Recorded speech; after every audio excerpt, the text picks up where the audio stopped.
Welcome to the first lecture of this week.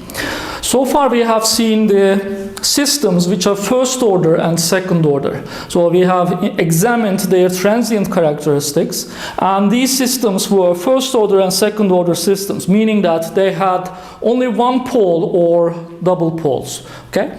So remember, a first order system does not oscillate, therefore we can only define the settling time and rise time type of transient characteristics for it. And the second order systems are more general, and we have seen that since they can have complex poles, we see also that there are actually performance characteristics related to the oscillations, like maximum overshoot or oscillation frequency, etc. So today we are going to go into higher order systems, and actually we are going to try to generalize the idea of a dominant pole. Remember, if you have a second order system which is overdamped, then that system poles would be in the following form: this pole and this pole. This is a second order system because it has two poles, and this second order system is clearly overdamped because it has double poles at different locations. That means that this system is an overdamped second order system. And we have seen that the settling time of this system is determined by this closest pole to the imaginary axis. So we have defined this distance d, and we have defined the settling time, or the time constant of the system, as 1 over d. Therefore, the settling time for the system was 3 over d for 5% settling time, and 4 over d for 2% settling time. So now we see that there are two poles of this system, but not all poles are equally important for the settling time. The poles closest to the imaginary axis determines the transient characteristics of the system, which is the settling time, and therefore we are going to call this closest pole to the imaginary axis as a dominant pole of the system, meaning that this single pole determines the transient characteristics of the system by itself, and we don't consider the second pole at all when we try to determine the characteristics. So here, what happens if we have more poles than two? The same idea is going to be applicable in that case. So we are going to call the poles, or the pole of the system closest to the imaginary axis, as a dominant pole, and we are going to say that the dominant pole will determine, or poles will determine, the transient characteristics of the system. So I want to start the new topic with an empty board. So here let us write third and higher order systems.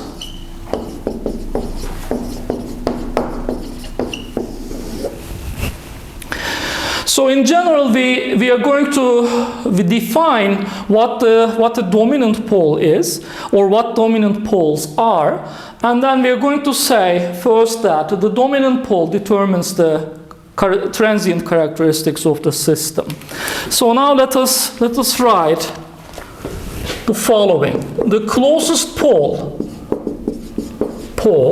or poles to the imaginary axis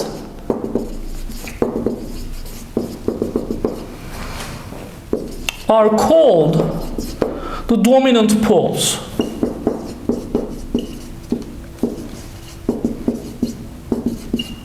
Meaning that they dominate the transient characteristics of the system.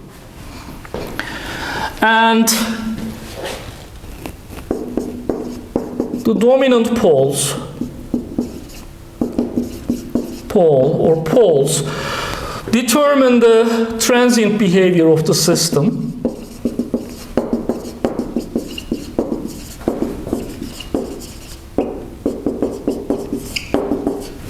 System approximately.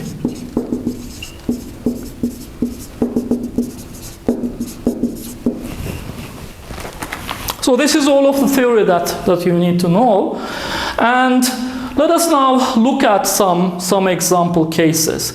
So suppose that we have a third order system. g of s. I don't care what is in the numerator, but in the denominator we have s cubed plus a1s squared plus a2s plus a3. So we know that this is a third order system. How? Because it has 3 poles, or the order of the denominator polynomial is 3 here. Therefore, our system is third order. What type of poles can this system have?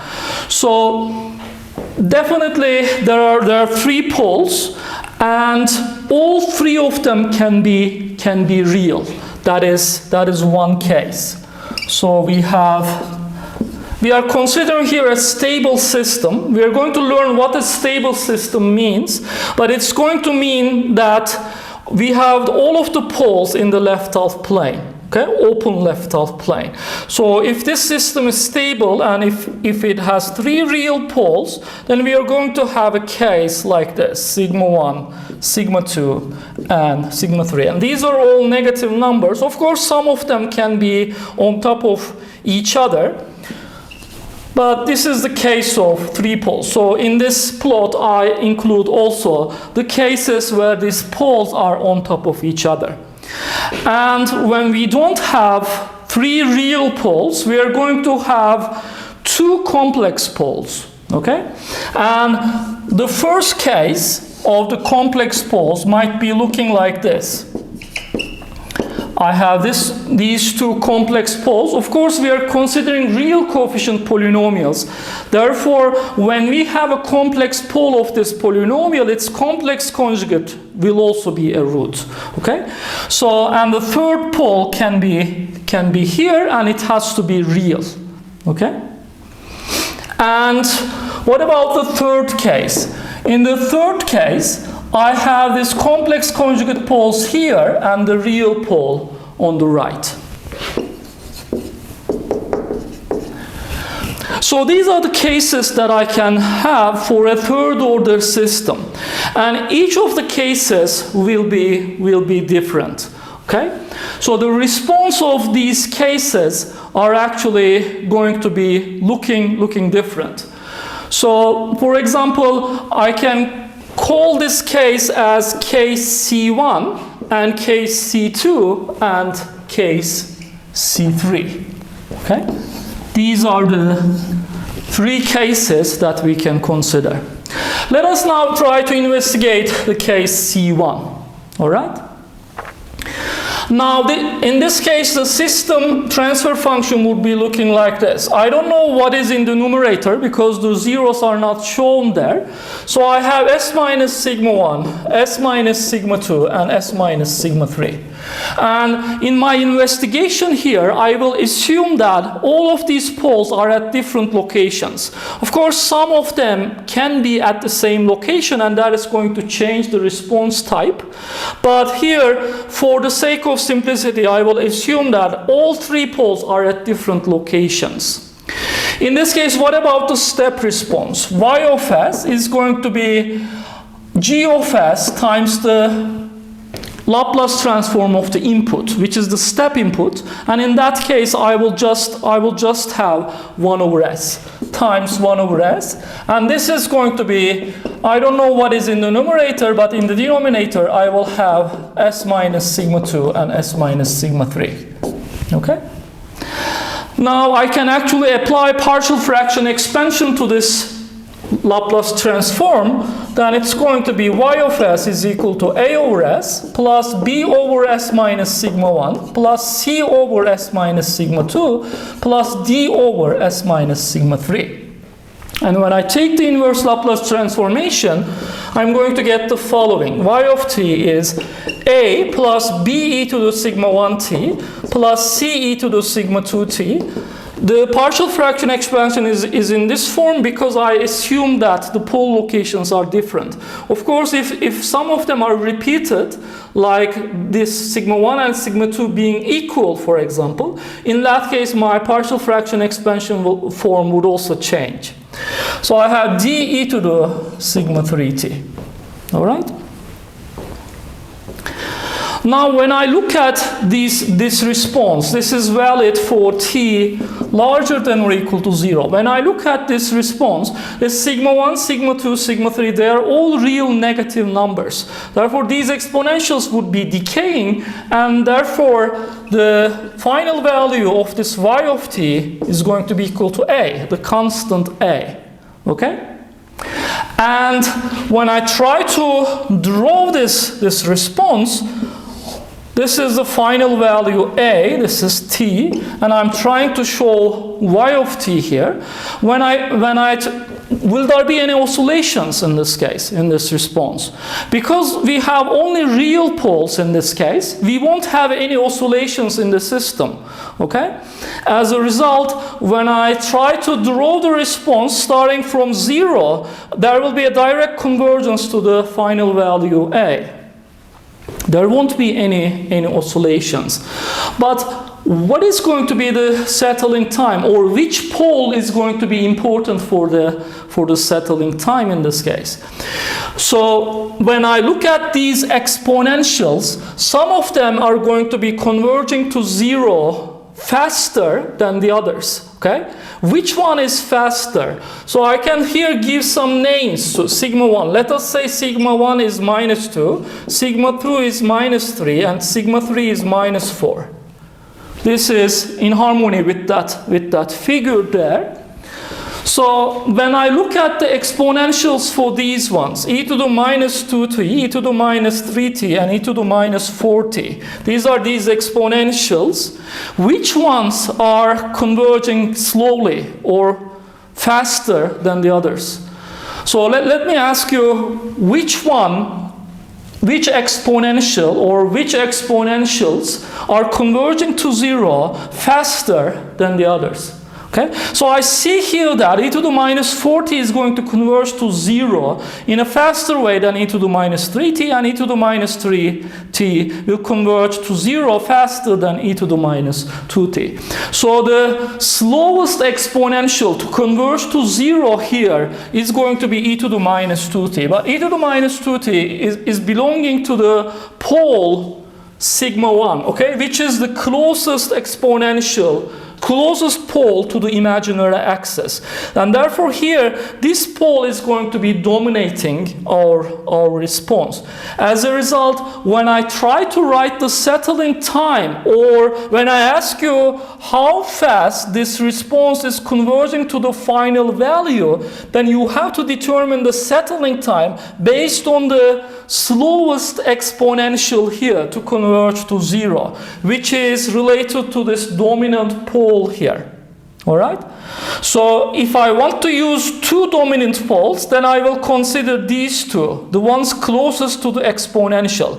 In that case, I would neglect this 3rd pole, and I can say that the response is going to look like a second order overdamped system. Okay, and the settling time will be determined by the closest pole to the imaginary axis, and in that case, I will look at the distance of this closest pole to the imaginary axis from the imaginary axis, and then I would determine my settling time. But the response would be just looking like this, and the time constant of this convergence, t, is going to be determined by this pole here, by the dominant pole.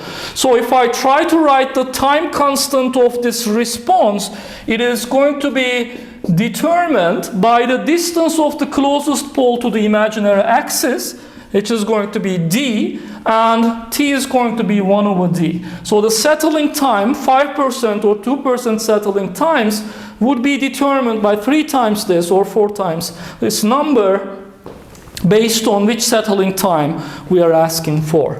Okay?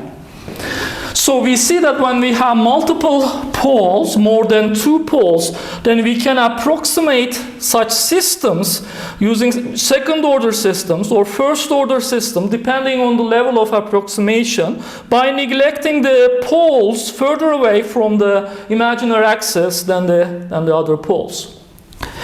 So now let me try to look at the other case, C2.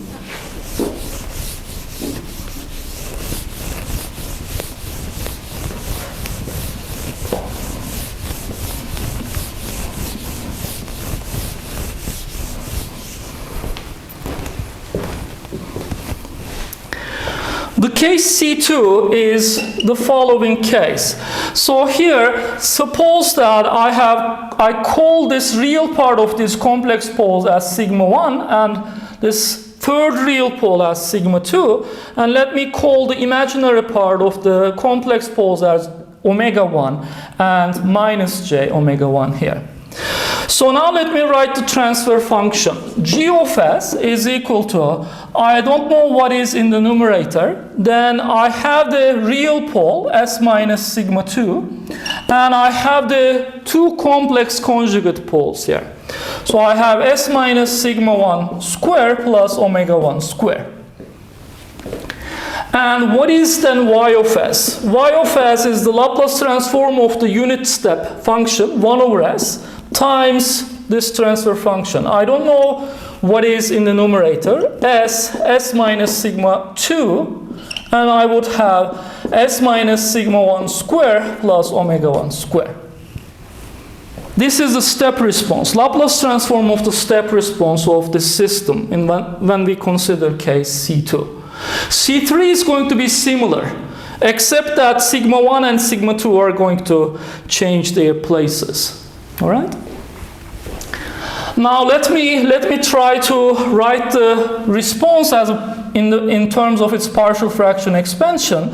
Y of s is a over s plus b over s minus sigma 2 and plus cs plus d divided by s minus sigma 1 square plus omega 1 square. Okay? I made a partial fraction expansion, and now I can take the inverse Laplace transformation to calculate the response, step response. So I have a plus b e to the sigma 2t plus c prime. This c prime can be different than the c. E to the plus sigma 1t cosine omega 1t plus d prime e to the sigma 1t sine omega 1t. Okay? So this is my step response. And in this case, I can again ask the question, there are exponentials here, and which exponential is decaying faster? So I would see that the exponential e to the sigma 2t would be decaying faster than these two exponentials. They are the same actually. Okay? And as a result, I can here neglect this term. This term decays much faster than these terms, so the convergence speed of the response to its final value. What is the final value? It's again a, because this exponential converges to 0, and these exponentials would converge to 0, so the final value of the output would be a. So we see here that this exponential is decaying faster. Therefore, I can actually neglect this one in my response, and the transient characteristics of the response would be determined by these two terms, which means that the transient characteristics of the response would be determined by these closest poles to the imaginary axis, these complex poles. So now these two are my dominant poles, okay? Dominant poles. As a result, the settling time of the system, maximum overshoot of the system, or rise time of the system, peak time of the system would be determined by these poles, and this pole will not be affecting them. Of course, there will be some small effects of this pole here. For this to be non-effective, it should be really far, far away at minus infinity. But as this pole gets closer and closer to these poles, the effect of this pole would be also important. But for practical cases, when this pole is further away from these two poles, we're going to neglect the effect of this pole, and we will determine the transient characteristics of the system approximately using the pole locations of these dominant poles. All right? So if I ask you what the settling time of the system would be, I would look at the distance of these two poles from the imaginary axis, and I would define my d here, and 3 over d would be the 5% settling time of the system. But what would the response be looking like? In this case, the response would be similar to a second order system or a first order system. Because the dominant poles here are complex, the response of this system would be looking like an underdamped second order system. Okay? So when I look at this response of this system, I would see something like this. All right? This A is the final value of the response. But in the overall, because I can approximate this system as a second order system by using its dominant poles, so this pole will not be important anymore, the response would be looking like a second order underdamped step response, which is in that form. Okay? So now, without erasing this thing, I will consider the case C3. Okay? In C3, everything I write here would be still true. This is sigma 2, and I would have this as sigma 1 and j omega 1 and minus j omega 1. Okay? So you see that the transfer function of the system is the same as in this form, and y of s would be in this form, and this one would be like this. So, but in this case, the dominant pole would be this one. And the settling time, rise time of the system would be determined on that pole here. Okay? And I can actually approximate this system as a first order system using only this pole and neglecting these two poles here. Okay? Because the dominant pole is only one. There is only one dominant pole here. So now, what would be the response, or what would the response look like in this case? So, is it going to look like this? So, I know that the response form would be the same, but in this case, these two exponentials would be decaying much faster than this exponential. Okay? So this exponential is these two exponentials would be decaying much faster than this exponential. As a result, I can actually neglect these terms here, and the response would be looking like the response of a first order system. So if you want me to actually draw the response of the case C3, then if I actually try to be as close to the reality as possible, I would draw something like this. So I wouldn't actually draw something like this, which is looking like exactly the step response of a first order system. Okay? I wouldn't be drawing something like this. Why? Because even though these exponentials are decaying faster, they are not decaying in zero time. So they are decaying in a small time interval. So here, I would change this response just a little bit, and I will draw something like this. Okay? So there would be some small oscillations at the beginning of the response because of these terms here, but those small oscillations would be converging to zero. They would be disappearing quite fast, and then we would have a first order system response like this. But you see that we still do not have any overshoot, or we still do not have a finite an intersection of the response with the final value here. And as a result, I can still find the characteristics of the system, like settling time or rise time, approximately by looking at the first order system response, which I have drawn. But if I want to be as close to reality as possible, then I would put here some small oscillations which would be disappearing quite fast from the response. But if I want to find the settling time of the system, of course it's going to be determined by this distance. Okay? So this would be D, and I would determine the settling time of the system by looking at that distance. Because this part of the response where the settling time is determined is completely determined by the convergence of this exponential to 0. So now we have seen the concept of dominant poles. So this was the case of the third order systems. Of course, the higher order systems would be similar.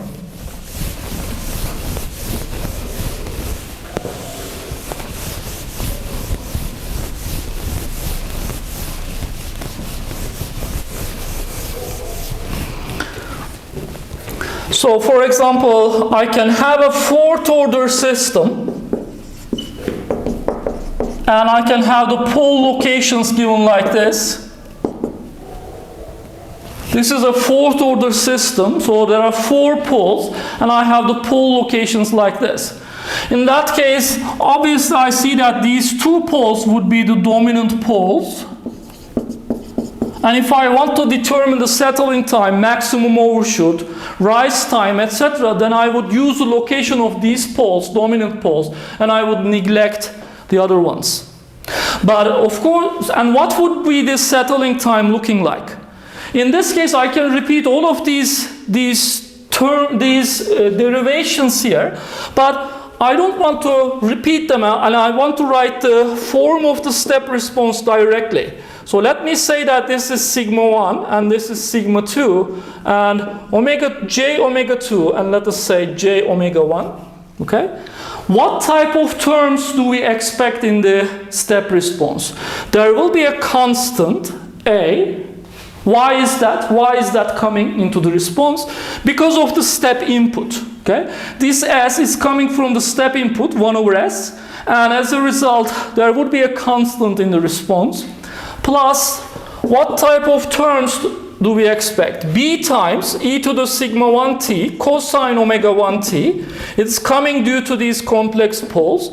Because let me write B1 and B2. B1, B2, e to the sigma 1t sine omega 1t. And plus C1 e to the sigma 2t cosine omega 2t. Plus C2 e to the sigma 2t sine omega 2t. Okay? This would be the form of the step response.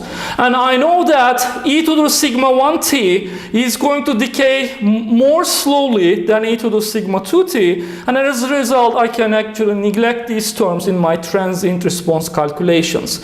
So the response, we will see that when the system is oscillating, there would be 2 frequencies of oscillations. But if I ask you what is the main frequency of oscillation or the dominant frequency of oscillation, you need to give me an answer based on these dominant poles. And the frequency of oscillation in the step response would be determined by the dominant poles, and I would have here just the frequency omega 1. The imaginary part of the dominant poles will determine the frequency of oscillations in the system. What would happen when I try to draw the response in this case? So I would draw something like this. So here at the initial part, these oscillations might appear, but they're going to decay in a faster way. And I would see the response which is looking like this, and the frequency here, this difference between the zeros, will be determined by omega 1. Okay? This part actually is not really very important. You can just try to draw it as a straight line, but you need to be aware that there will be an additional frequency in the system, and they would be the effect of them would be decaying quite fast before the effect of the actual dominant poles would appear. Okay? So I can have some real pole here, that would give me a 5th order system, and it wouldn't affect the transient response at all. in that case. If I put a pole here, it wouldn't affect the transient response at all. Where should I add an additional pole for the fifth order system for the response to change significantly? In that case, what I would do is that I would put a real pole here, and that would make the dominant pole of this system that single real pole, and that pole would actually be the dominant pole, and my response would then significantly change. How would it change? If I put a pole here, then it's going to bring another exponential here, e to the sigma 3t, which would decay quite slowly, because it's closer to the imaginary axis. So that would slow down the response. So I would have some oscillations here, but those oscillations would decay, but system wouldn't really reach when those oscillations reach the final value A when those oscillations finish, but we are going to have a much larger settling time because of that closer pole to the imaginary axis, and these oscillations would decay earlier than when the system reaches the final value. Okay? Then the settling time of the system would be determined by this distance, and it's going to be much larger than the fourth order system we started with. Okay? So this is mainly the theory of the higher order systems. Now I can actually try to solve an example on this concept.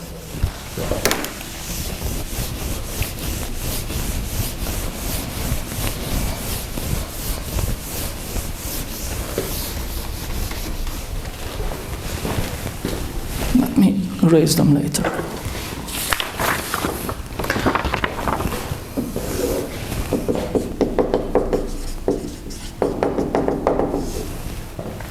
So we are given a closed loop system, given like this.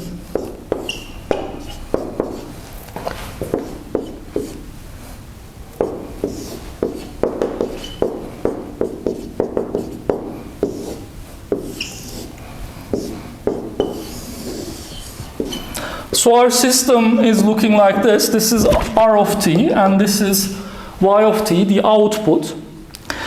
So this is the system that we would like to control. It is a second order system, and it has poles at -3 and -4. And we are trying to control this system with a controller transfer function given like this. And we close the loop and we get a closed loop system given like this. Then the task is going to be to adjust this parameter of the controller, the gain of this controller, such that some performance criteria is satisfied by the closed loop system. Okay?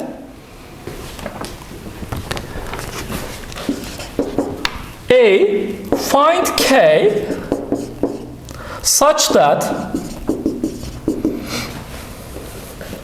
the closed loop system is approximately second order underdamped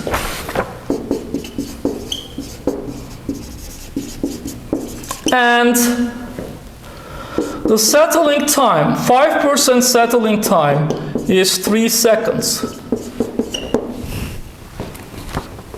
This is the first part of the question. So we need to find the K value such that the closed loop system is approximately second order underdamped and the settling time should be equal to 3 seconds. 5% settling time. And part B, when you adjust K as in part A, there are two questions. Where is the third closed loop pole? This is the first question. And the second question is, what is the frequency of oscillations? Frequency of oscillations in the step response of the closed loop system. Okay? This completes the question.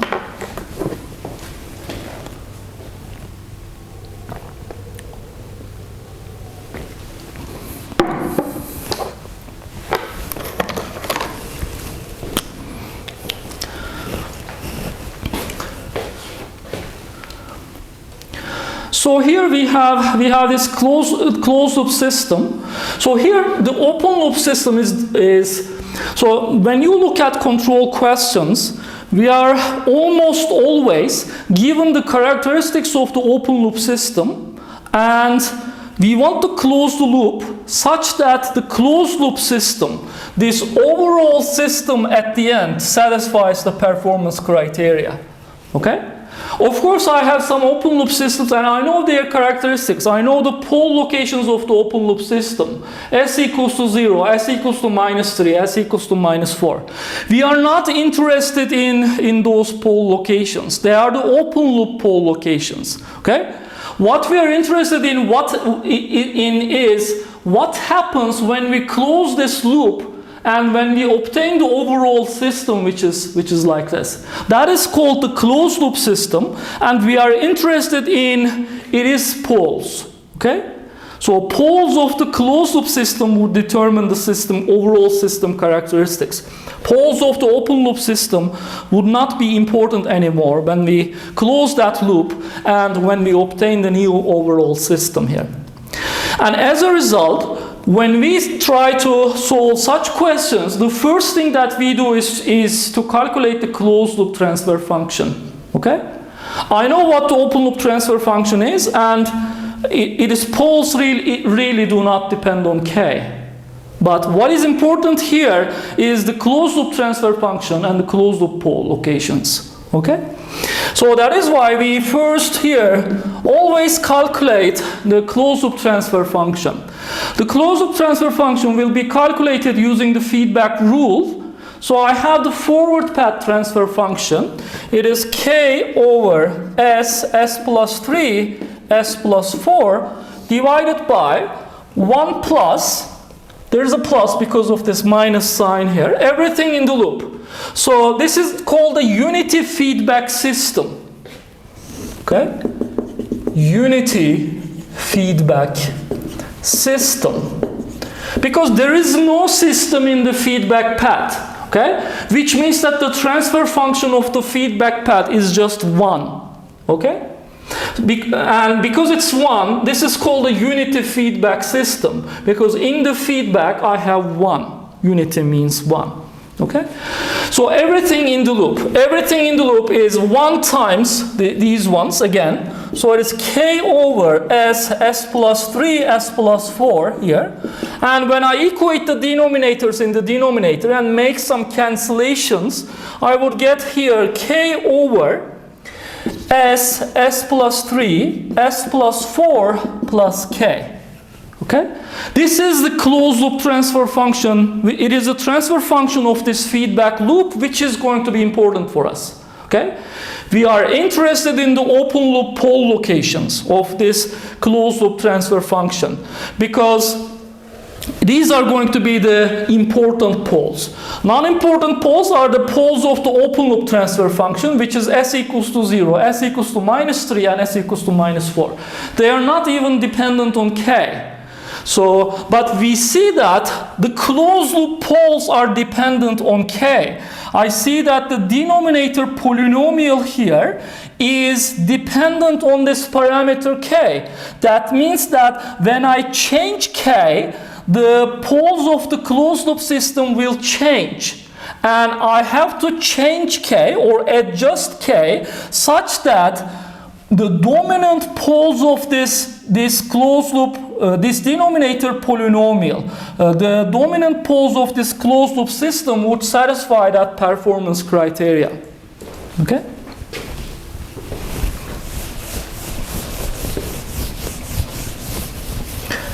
So this closed loop system has a denominator polynomial which is dependent on K, which means that the closed loop poles are dependent on the parameter K.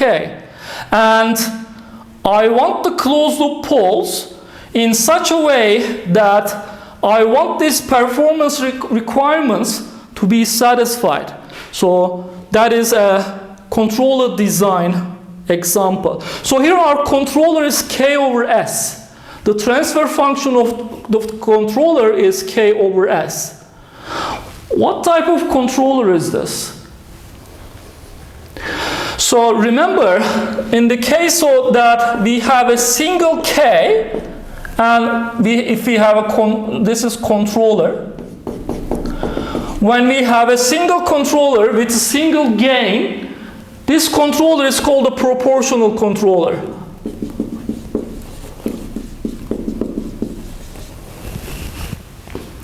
We are going to see that there are different types of controllers, and proportional controller is the most common one.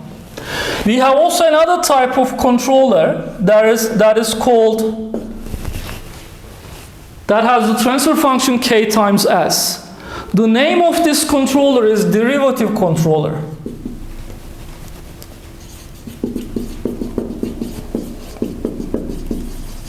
Because S in Laplace domain means we are taking derivative in time domain. Okay?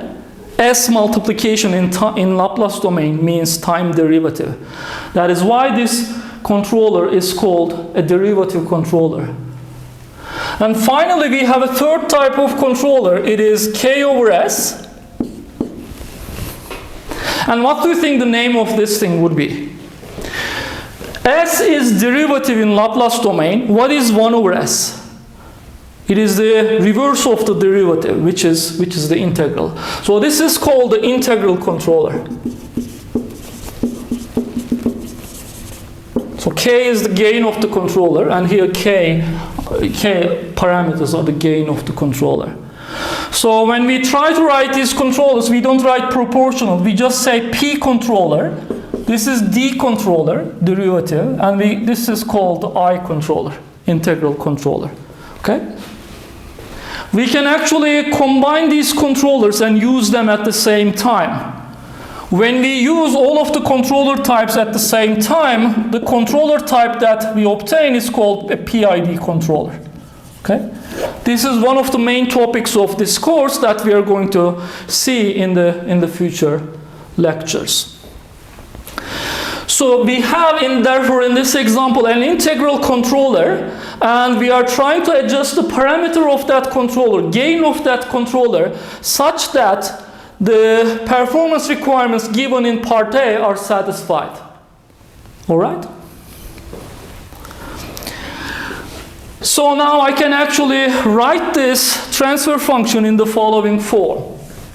I'm going to expand the denominator there to determine the closed loop poles. We are not actually going to determine them, but we are going to determine their parameters. So here, G closed loop of S is equal to K over, I can expand the terms in the denominator as follows: S cubed plus 7S squared plus 12S plus K. So what is the order of this closed loop system? We see that the order of the denominator polynomial is 3, therefore we have a third order system. So this means that we have a third order closed loop system. Okay? And as a result, in order to satisfy the performance requirements, we need to consider the dominant poles of that third order closed loop system, and we have to adjust the dominant poles such that the closed loop system is approximately second order and underdamped, and the settling time is 3 seconds. So what type of pole topology is asked in part A? What type of pole topology we need to have at the end of part A? Should I have something like this for these 3 poles? So I can adjust K such that I have 3 real poles. Then would I satisfy the requirements in part A? In part A, we are asked about something like this. We want the system approximately to be second order. And this is also important. The approximate second order system should be underdamped. Okay? If I have 3 poles, 3 closed loop poles like this, then I can consider these 2 poles as dominating this third pole. But would the approximate system, when I neglect this third pole, would the approximate second order system, would it be underdamped? We see that in this case, the approximate second order system would be overdamped. Therefore, in this case, or the system would be just first order if I neglect these two poles. Okay? In that case, the approximate system would be first order. And that is not asked from me either. Okay? So this topology is not really good for us. What about this one? Can I have poles like this? By adjusting K, if I had these three poles at the end, these three closed loop poles, would I be happy in that case? The answer is no, because in this case, when I try to approximate this system, I would neglect these non-dominant poles, and the dominant pole would be just this single pole, which would give me an approximately first-order system, and it really doesn't make sense to make the approximate first-order system underdamped. Okay? We are asked that the approximate second-order system should be approximately second-order, and that second-order system should be underdamped. That leaves us the only possible pole topology here. I need to have, so this is not really possible, because the approximate system, when I neglect these poles, the dominant pole would give me only a first-order system. So therefore, the pole topology that I like would be given like this. Okay? When I approximate this system using the dominant pole concept, I would neglect this pole, and the system would be approximate system would be a second order system, and I see that in this case I have complex poles, which would give me an underdamped second order system. Okay? So this is the one, this is the pole topology that I would like in part A. Okay? And we are given also a second performance requirement, and it is the 5% settling time should be 3 seconds. Okay? So I know that the settling time of this system would be determined by the characteristics of these dominant poles. Okay? These two are dominant poles. Let me write this. So these two are dominant poles. And I would like these dominant poles to satisfy the settling time requirement. Okay? So when I have poles like this, the time constant of the system would be 1 over psi omega n, and the pole locations would be minus psi omega n here, and the imaginary part would be j omega d, all right, minus j omega d here, and the real part of the poles would determine the settling time. Remember the 5% settling time formula that we have found for the underdamped case. It is 3 over psi omega n. So this distance is psi omega n, and 3 over that distance should be equal to 3 seconds. This should be equal to 3. Okay? What does it mean for psi omega n? So I know that psi omega n should be equal to 1 in the resulting system.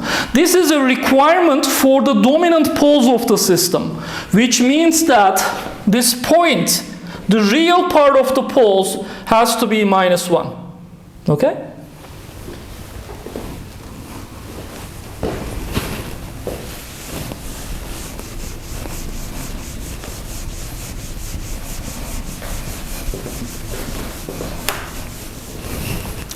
So then what can you say about the closed loop poles of this system?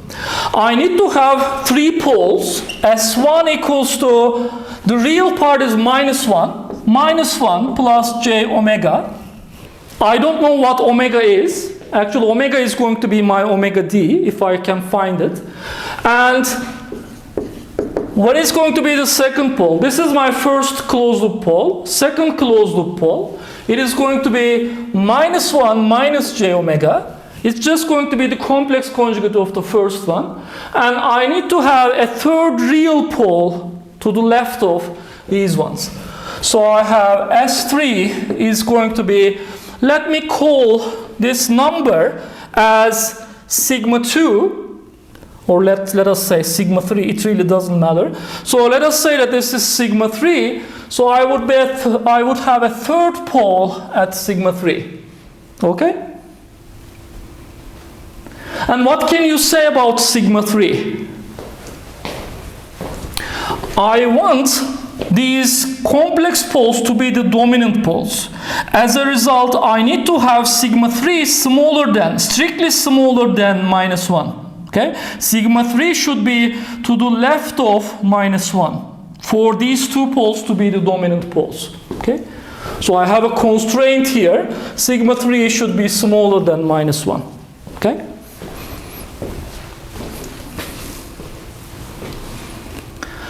So what do these three poles need to satisfy? So my d of s, the denominator polynomial is s cubed plus 7s squared plus 12s plus k.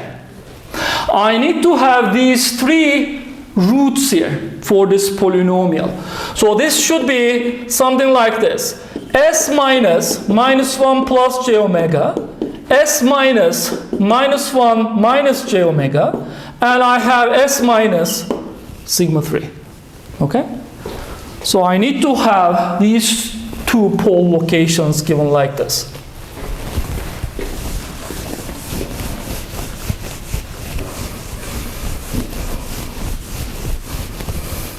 And here what I need to do is to find k such that my pole locations are given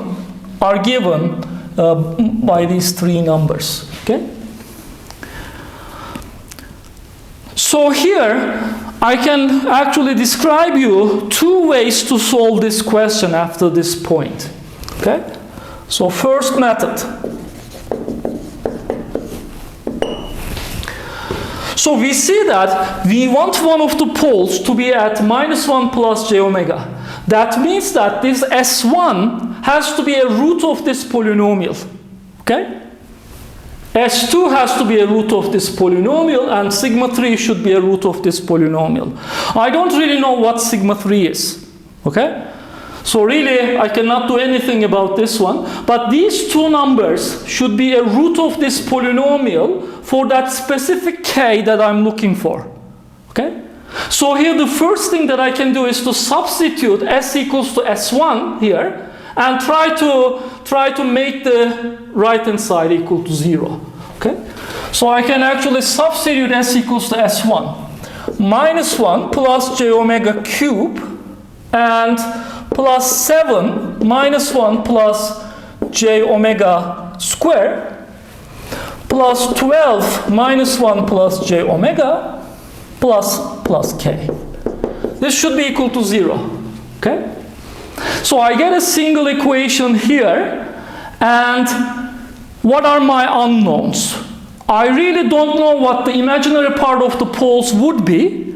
So here, the settling time is only determined by the real parts of the poles, okay? So really, I don't know what the imaginary parts of the poles would be. They can be anywhere on this line, okay?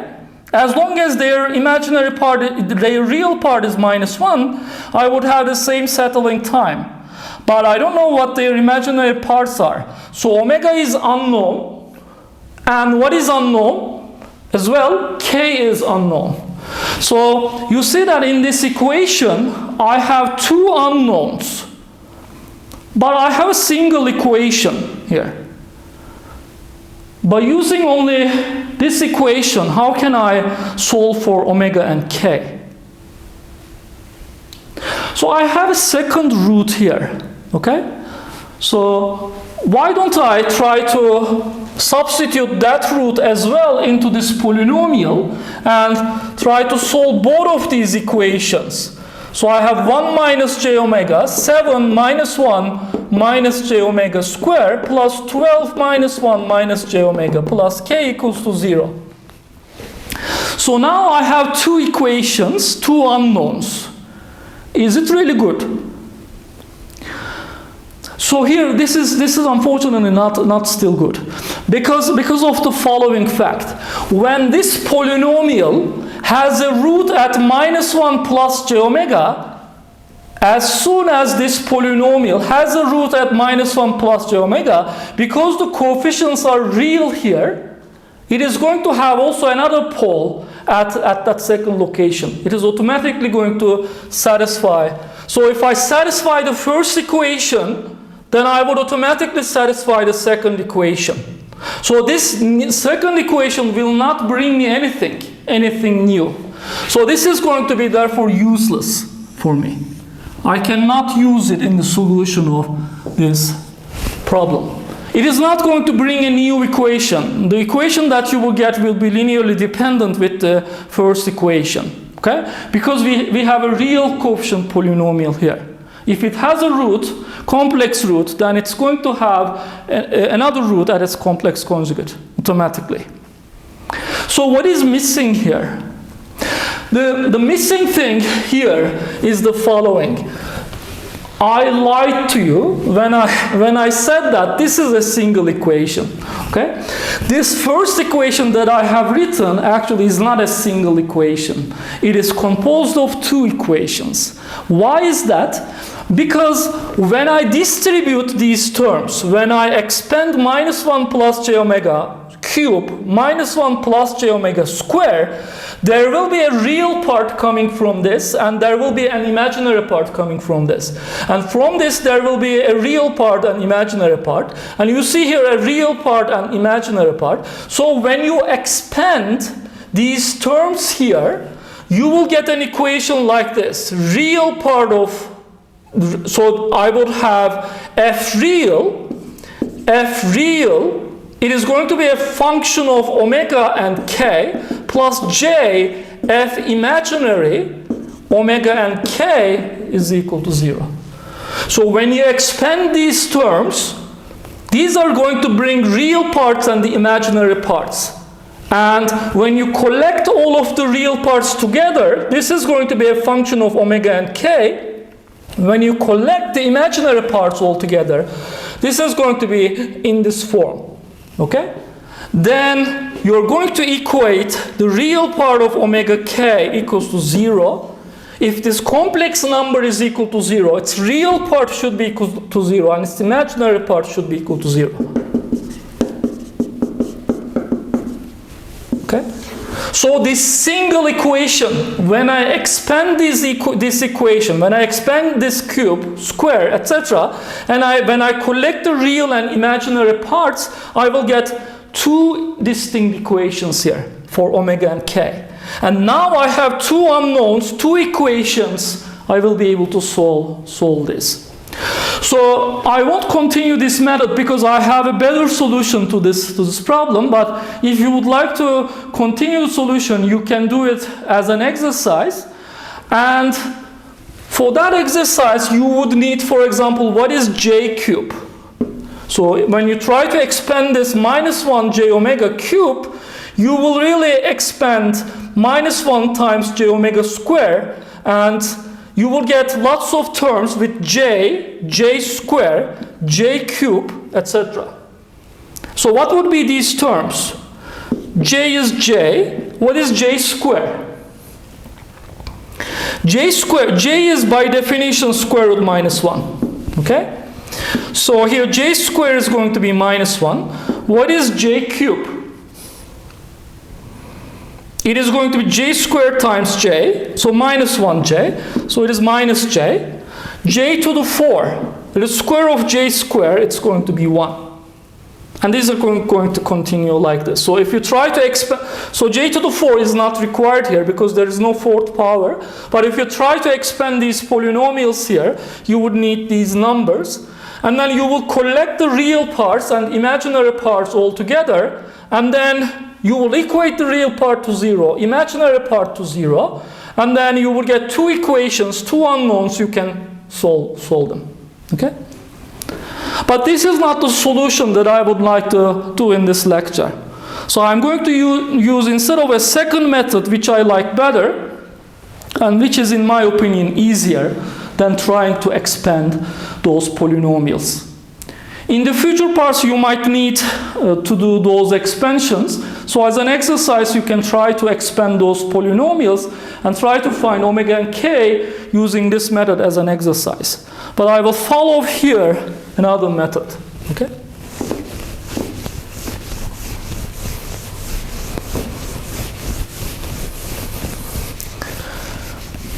So let me write the second method.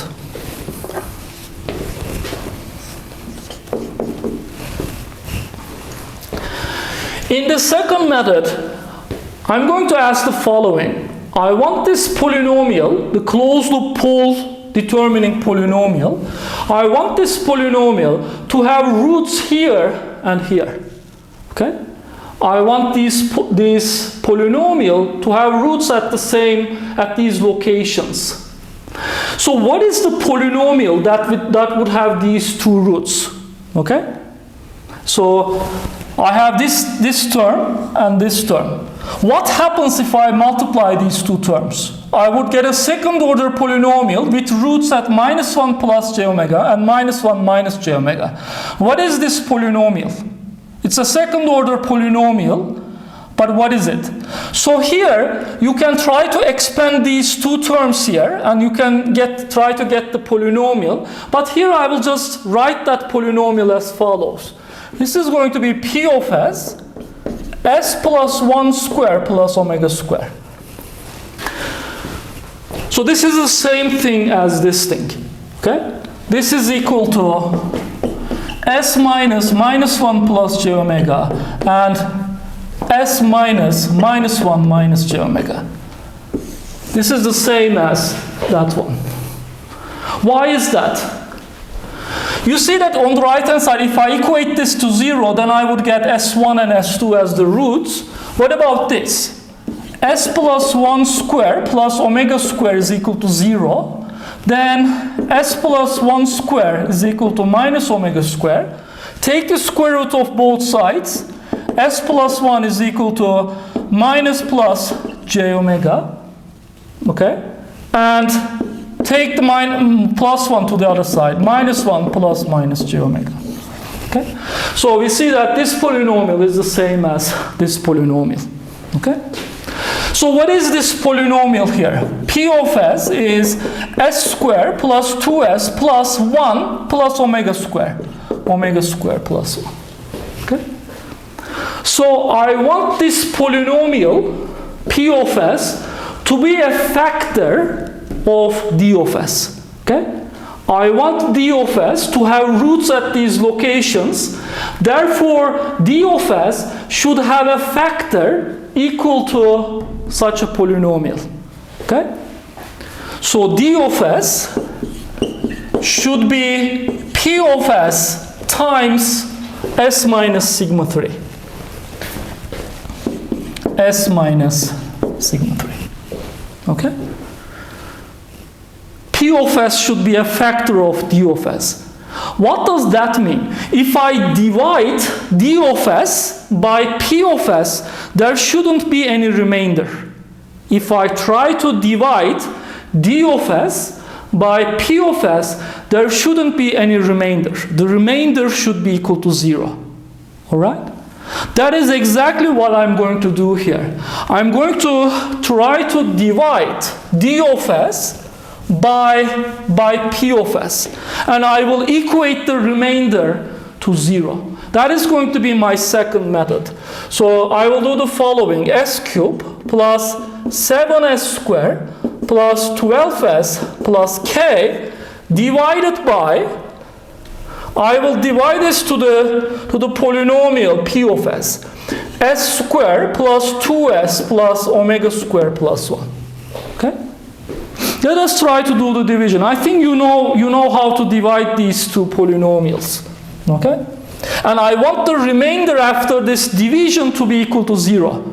Because I want p of s as a factor of d of s. And why is that? Because I want closed loop poles given like this and this. And then this polynomial should have these two roots, meaning that s minus this number and s minus this number should be a factor, and that is exactly p of s. So this multiplication is exactly p of s. So now let me divide. I need to multiply here s squared with s to cancel that s cubed.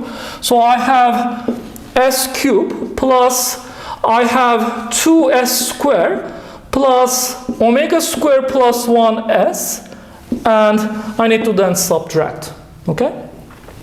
So this gives me 0 plus 5s squared plus subtract omega squared plus 1 from 12. So that is going to give me 11 minus omega squared times s plus k. Okay? Should I continue the division, or this is the remainder? You see that I can put here a constant term to cancel this s squared as well. Okay? So I still cannot finish the division. This is not the remainder, because I can here put plus 5, which is going to cancel this 5s squared. Okay? So I have here 5s squared plus 10s plus 5 times omega squared plus 1. Okay? And let me subtract, minus. This is 0s squared. So I have 0 here. Plus 11 minus omega squared minus 10. It is 1 minus omega squared s plus k minus 5 omega squared plus 1. Okay? So now can I continue with the division? You see that here whatever I put here, I can here put a polynomial factor, a constant s cubed, etc. This is s. So whatever I even if I put a constant here, it would bring me an s squared, and it is not. I won't be able to cancel this s any further. Okay. So this is my remainder.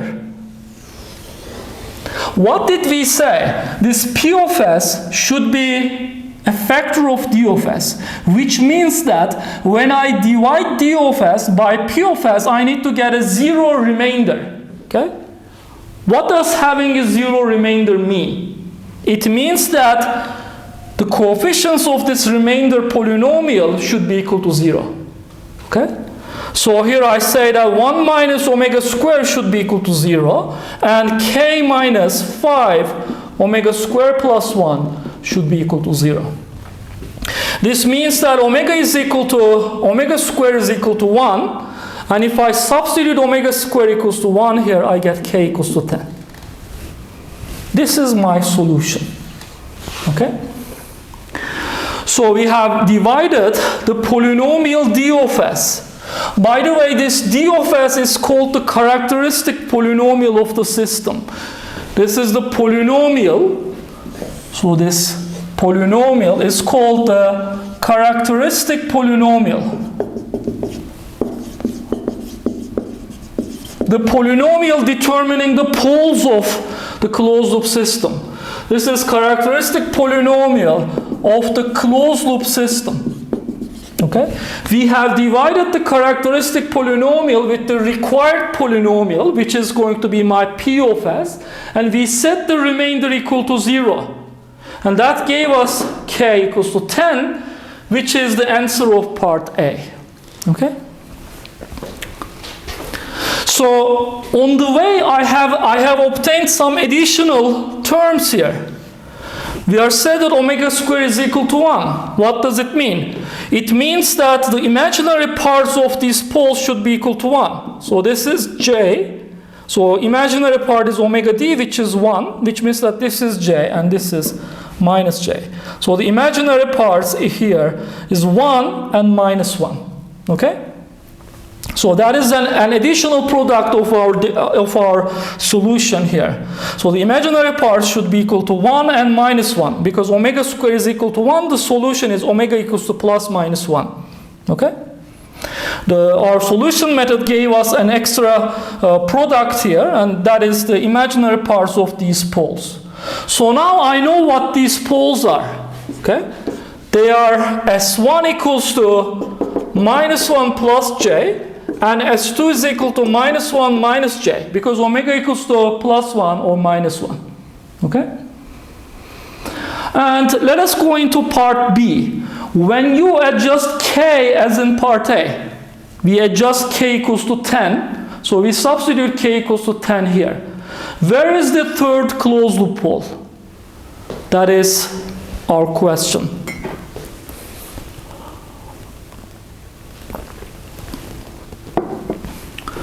I have already found two poles here, minus 1 plus j and minus 1 minus j. But there is a third pole here, sigma 3. The question is asking, where is this third pole? It is a non-dominant pole here. The dominant poles are these complex poles here. And where is the non-dominant remaining pole? Interestingly, this solution method, if you apply it, it already gives you that third pole location. Okay? And where do you think that third pole location is?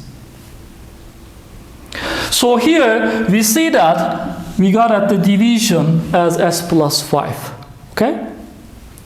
So this factor is giving us the third pole location. What does this tell us? This division actually tells us that d of s is equal to p of s times s plus 5, because the remainder is equal to 0. Okay? But p of s is this one, and this factor determines my sigma 3. Okay? So where is the third pole? So the question is the same as what is sigma 3? And if you look at s minus sigma 3 is equal to s plus 5, we see that sigma 3 is equal to minus 5. So the answer of the part B, the first part, is just minus 5. So the answer, sigma 3 is equal to minus 5. This is the third pole. Third closed loop pole. Because we are actually drawing the pole locations of the closed loop poles there. And the second part is, what is the frequency of oscillations in the step response of the closed loop system? I know that the step response for the closed loop system would be oscillatory. Why do I know that? Because of these complex poles here. I have complex poles, and there is a non-dominant pole. I neglect this pole. If you have these two complex poles in a system, what would be the frequency of oscillations? It would be determined by the imaginary part of these poles. And here omega d, which is omega that we have found already, and we know that omega d is equal to 1 here. The damped natural frequency, which is the imaginary part of the poles, and the second part answer is 1 radians per second. So omega d is equal to omega, what we have found here, and it turned out to be plus minus 1 here. You can either say omega d is equal to 1 radians per second, or omega d equals to minus 1 radians per second. They would be the same. Okay? So this completes this example. So I have tried to solve this example in two ways. The first way, I've just showed you the idea, and the second way I have completed. I like the second way because when you actually try to solve this question using the second way, you really find many additional parameters like omega and the third pole location, etc., automatically without doing anything else. If you try to apply the first method, you would actually find what omega is there as well, but you wouldn't be able to find the third pole location automatically after the solution. If you try to find the third pole location, you would still have to make this division, even if you apply the first method. Okay? But with the second method, we automatically find the third pole location on the way. All right? So this completes this example. I hope you liked it. So we usually ask exam questions which are similar to those. So if you understand this idea, I think you will be able to benefit from it in the exams as well. So please ask if you don't understand anything so that I can clarify. That's all for today. Thank you.